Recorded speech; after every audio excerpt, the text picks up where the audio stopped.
Nedostatok krvi pre pacientov v našich nemocniciach. Nemožnosť spoľahnúť sa na národnú službu. Priestory z minulého storočia a potreba moderného prístrojového vybavenia. A v konečnom dôsledku globálny nedostatok zdravotníkov. To všetko boli dôvody, prečo sme pred 3 rokmi pristúpili k projektu Transfuziológia.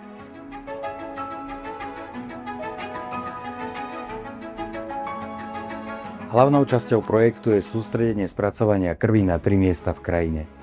A to na prísny medzinárodný auditorský štandard. Zároveň sme tak uvoľnili ruky našim zdravotníkom pre prácu s darcom. Vďaka zmodernizovaniu nášho transfuziologického pracoviska sme získali množstvo nových prístrojov. Našu činnosť sme vysoko urýchlili, zmodernizovali a poskytujeme zďaleka príjemnejšie prostredie pre našich darcov, samozrejme aj pre personál. Krv skladujeme bezpečne v modernizovaných krvných bankách a plazmu poskytujeme eticky aj na výrobu liekov.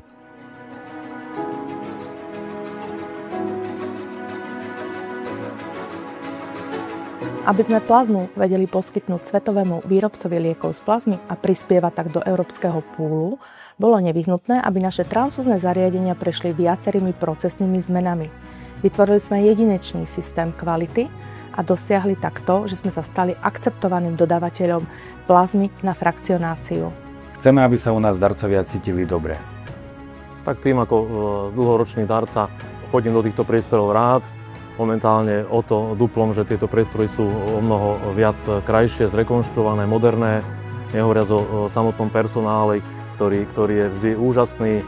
Vytvorili sme pre nich príjemné prostredie, aplikáciu na objednávanie a umožnili im darovať krv cestou mobilných odberov.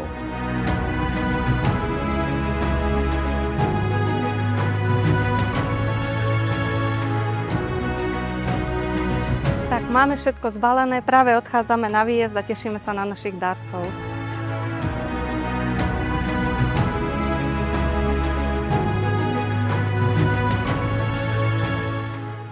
A práve teraz spolu vytvárame naše 3. spracovateľské a 7. odberové centrum. A pokračujeme ďalej.